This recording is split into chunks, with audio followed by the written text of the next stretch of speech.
I always felt that something is wrong with saying that children and young people are our future. They are here now. They are our presence. It's the same as saying that people in advanced age are our past. It feels wrong. We need all ages. We should all be in the same place together, learning from each other and seeing each other's advantages. There is a famous Hebrew song, and I'm sure many of you know it. And because we're going to sing it together at the very end of the service, we are going to learn it now.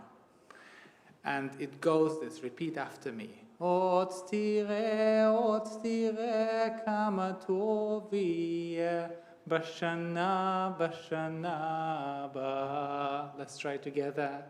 Ot tire, kama tov yeh, bashana ba. We'll have plenty of moments to sing it together at the very end of the service, but now you don't have an excuse not to join. So, what does it mean? This is a song of hope. What does it mean to have hope in the future? Over the last few months, I've been working on a project that I call at the moment Wisdom of War, where I interview people affected by the war in Ukraine. Mostly religious leaders or leaders of the or rabbis, priests, imams, sometimes volunteers, lay leaders of communities, refugees and political and social activists. I ask them questions and try to draw meaning and learn wisdom from their experience. So one of the questions I ask them is, what gives you hope? Because having experienced a difficult moment such as real war in your home country, some people might lose hope. But I ask this question, what gives you hope? And here are just a few answers. A rabbinical student who volunteered as a soldier in Ukrainian army said, self-confidence is something that gives me hope. When I am confident in my abilities, then I can hope for something. A rabbi from Odessa who had to flee the war zone and is currently a refugee, said, people. It is people who are close by, people who support, people who believe, and people who live actively. Hope is people. Another rabbi who was born in Ukraine and currently lives and serves a community in Israel, and whose parents are still there in Ukraine. She said, like many people born or emotionally connected to Ukraine, I have little hope for good outcome right now. It feels like this will never end. I want to believe, but I'm gradually losing hope. So it becomes harder to answer this question. What gives me hope, she says? Some good actions of people. But this is something that needs to be constantly replenished. It's impossible to find one source of inspiration and stop there. We need to have our hope awakened again. Every time I see that there is something good in this world, my hope rekindles. And here is the last answer I'm going to reveal today. This time, it is from a mother of a child. Her husband is Ukrainian and she is Russian.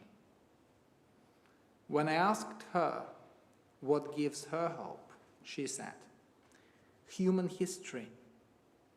Even in the not so distant past, when the most terrible catastrophic things happened, I know that they passed.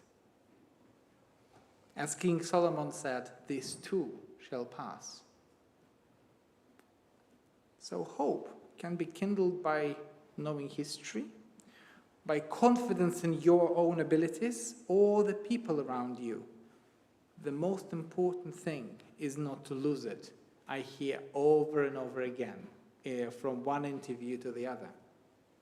As the Jewish people, we are commanded to be holy in this week's Torah portion.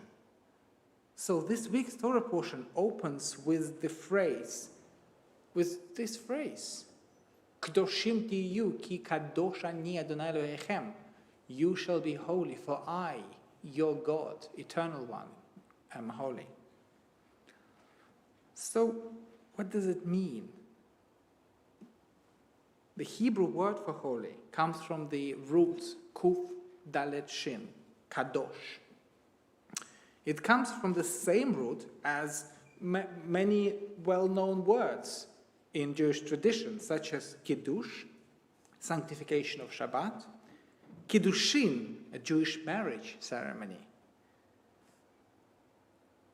What unites these words? Holy, marriage, Shabbat.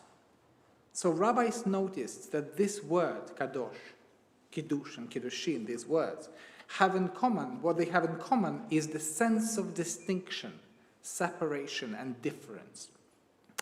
I choose to make one day of the week different from others and call it Shabbat. I choose one person and they become very special to me. And this is marriage. Therefore, rabbis say that the concept of holiness simply means different, unlike anything else, or unique. Being different is not easy.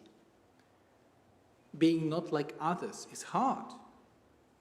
But this is what Torah says, or what rabbis say, is the source of holiness. Being different. This is one of the lessons of Judaism, which celebrates difference and uniqueness. Judaism also teaches that being different is not only a privilege, but also a duty. God chose the Jewish people to be a light unto the nations, an exemplar to others about how to behave. The Jewish people have a unique mission and role in history, not better or worse, just different and unique. Like other peoples have different and unique missions. Being Jewish sometimes means following the path of being different, unlike being others. Being different can be challenging, especially when we face discrimination, persecution, or indifference from others. But being different can also be hopeful, can also give you hope, because it means we have something unique to offer to the world, a distinguished perspective, out-of-the-box thinking, and not being afraid to be different from others. Therefore, we should not be afraid to be different, or we should not hide our difference. Instead, we should embrace, celebrate, and share it with others. We should be proud of our identity, heritage, and faith. This is what it means to be Jewish, and I think this is what it means to have a real sense of hope. Not to be afraid, to be truly yourself. And then you will yet see how good the next year will be. We just need to be ourselves, different. Shabbat Shalom.